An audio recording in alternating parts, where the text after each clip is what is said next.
David Ebris, bonjour. Bonjour. Nous allons parler d'usage pédagogique massif mais raisonné de smartphone ou d'ordiphone. Alors en fait, l'idée du projet, c'était de quoi de faire? Bien, l'idée du projet, c'était d'interroger avec les élèves les usages dans le cadre scolaire de leur propre équipement, à savoir leur smartphone. Alors c'est parti d'une idée simple, un constat simple. Les élèves nous ont demandé s'ils pouvaient prendre en photo leur production à la fin de l'heure de cours. Et là on s'est dit bingo, c'est gagné, puisque dans cet outil qui est leur journal intime, ils veulent garder la trace du travail mené en classe à l'école. Donc on s'est dit là il y a quelque chose à jouer. Le souci c'était de ne pas créer d'inégalité. De ne pas créer d'inégalité donc, et de permettre à chacun de pouvoir utiliser cet outil. Donc une fois que 90% des élèves étaient équipés de smartphones, d'ordiphone on va dire, et qu'on avait la possibilité de leur prêter, puisqu'on avait déjà fait une expérimentation tablette, donc des tablettes, on a pu lancer cette expérimentation sur 3 établissements avec au total 1000 élèves. 1000 élèves, oula, oui, 1000 élèves, c'est quand même, ça touche. Alors, tout niveau scolaire ou on est de dans... la 6e à la terminale. Ah oui, d'accord. Donc le principe, ça a été une fois le taux d'équipement nécessaire pour nous en tout cas atteint, on a essayé de cibler des usages, puisqu'il se pose la question de l'espace disponible dans l'appareil. Donc on a ciblé 3 usages qui sont disciplinaires à la base, mais qui sont hautement transversaux. On a choisi retouche photo, montage vidéo et lecteur de QR code. Donc, du coup, il a fallu penser à comment connecter les téléphones. On a essayé de mettre en place un protocole à s'appliquer tous les 2 sur les 3 établissements. On a essayé vraiment de taper dans un spectre le plus large possible pour avoir justement un retour après 2 ans d'usage dans l'idée de potentiellement essaimer avec certains collègues. Donc on a un retour très positif en termes de connexion sécurisée, puisque les protocoles sont les mêmes qu'avec des tablettes. Donc simplement une question de proxy à rentrer dans les appareils. On a très peu de débordements, voire pas de débordements du tout. Alors le vrai enjeu, c'est la formation du citoyen, de se dire comment préparer nos élèves à la société qui vient, celle d'aujourd'hui. On dit souvent ils savent utiliser les outils, ils sont nés avec. Certes, ils sont nés avec, pour autant ils ne les utilisent qu'en surface.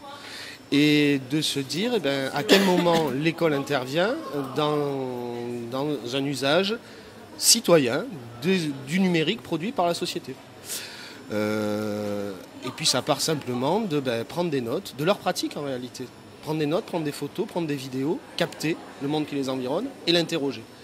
C'est le permettre dans l'espace classe pendant le temps du cours. Alors vous avez démarré sur toutes les disciplines, avec plusieurs enseignants, ou vous êtes concentré sur quelques projets bien définis? Non, pour l'instant, on a eu cet avenant et cette autorisation, cette fiche Experitech signée par le DAZEN qui ne concerne que l'enseignement des arts plastiques. Maintenant, effectivement, on commence à se rendre compte que dans nos établissements, on a des collègues intéressés. Ce qui est assez intéressant, c'est d'échanger avec aussi sur les usages.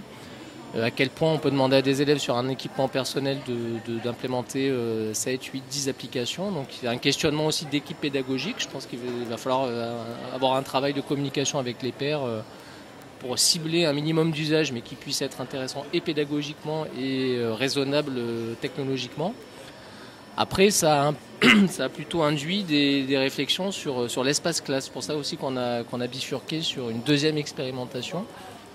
De par la pratique disciplinaire de peinture sur grand format, de réfléchir à comment faire en sorte que l'élève s'approprie l'espace classe, en dispose pédagogiquement, fasse des choix. C'est déjà le premier choix pédagogique de pouvoir adapter la salle aux pratiques.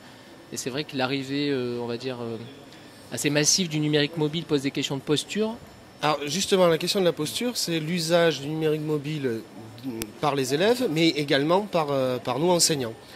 Donc effectivement, n'étant plus figé au poste-maître sous le tableau derrière un bureau, on se retrouve bien à ne plus affronter les élèves, mais à les accompagner, puisqu'on a la main, et eux aussi, sur le tableau vidéo projeté, depuis n'importe quel endroit dans lequel on se trouve, où l'on se trouve dans l'espace classe. Donc on est bien à côté des élèves et pas en face. Et la vraie question, elle n'est pas technologique, elle n'est pas numérique, elle est vraiment pédagogique.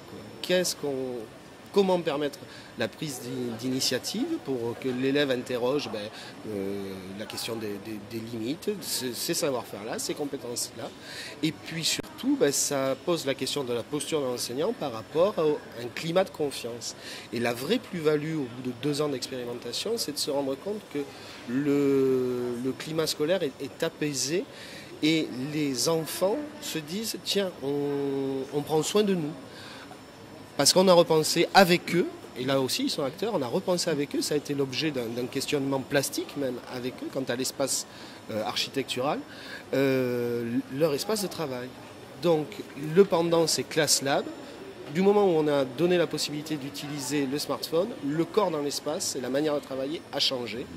Et il a fallu repenser le mobilier. Donc la proposition c'est d'avoir un espace de verbalisation confortable et de bien-être. Et on est heureux d'être à l'école parce qu'on y est bien installé, on a envie de travailler réellement en achetant des petits coussins, en récupérant du mobilier. On a procédé par tâtonnement, l'ancien mobilier du CDI.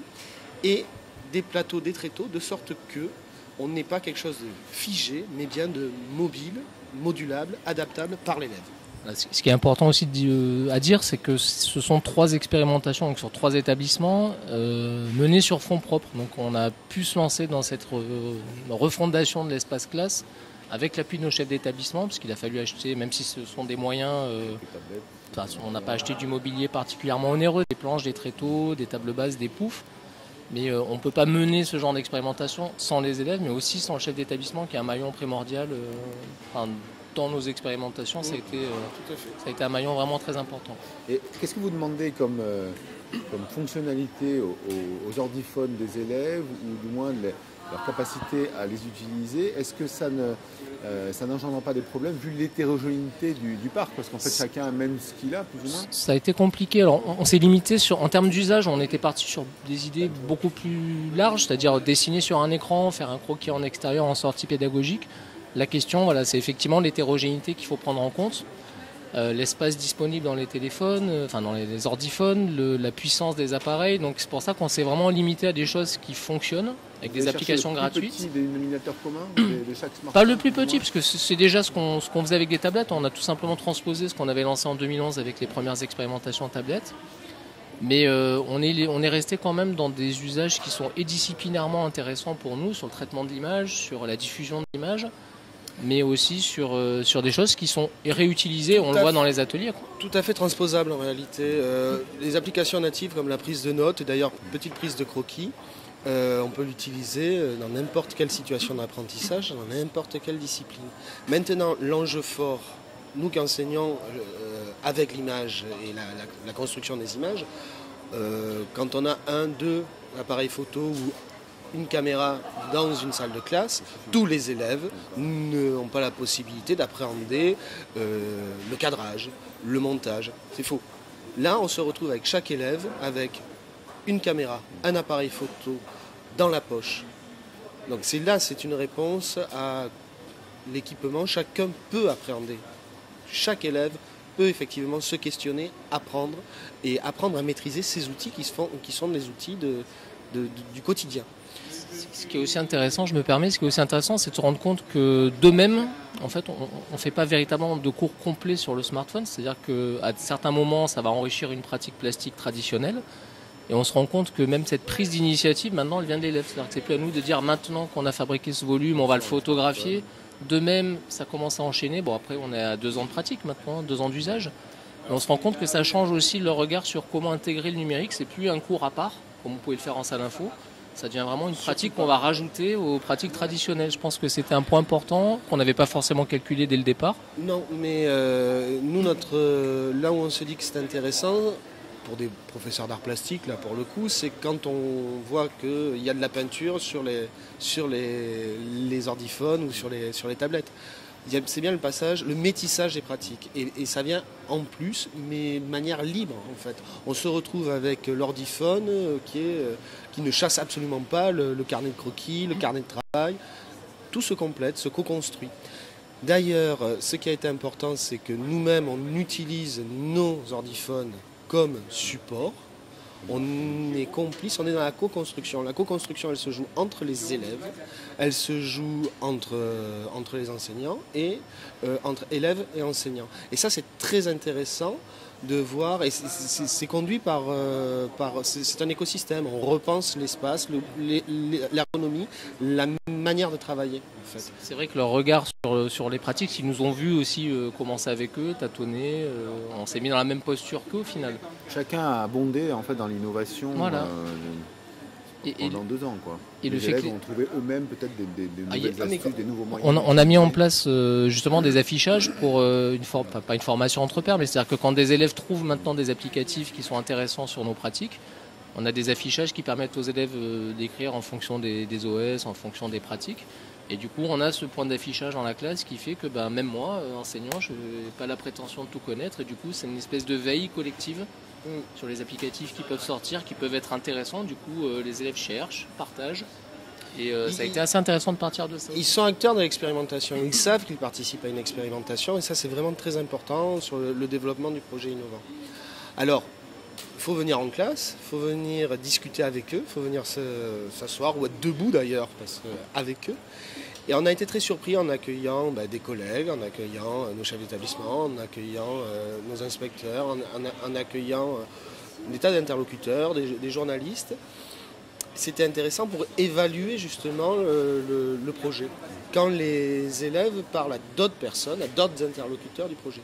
Et ça a été très surprenant de se rendre compte, et je crois que c'est vraiment fondamental, que ça correspond à un point fort de nos missions, c'est de dire on considère l'autre, on est une équipe, nous travaillons ensemble, on écoute l'autre, on partage, on s'entraide. En fait, toutes ces valeurs dont on a tant besoin, qui sont des compétences sociales, civiques, et dont ils auront de toute façon besoin dans leur vie de citoyens et de professionnels et dans ce cheminement-là, dans leur parcours de formation. C'est intéressant de voir justement que ça sort d'eux en fait, dès qu'on les questionne. Alors nous effectivement on les a tout le temps, donc on a un rapport qui est peut-être faussé sur l'objectivité de l'expérimentation.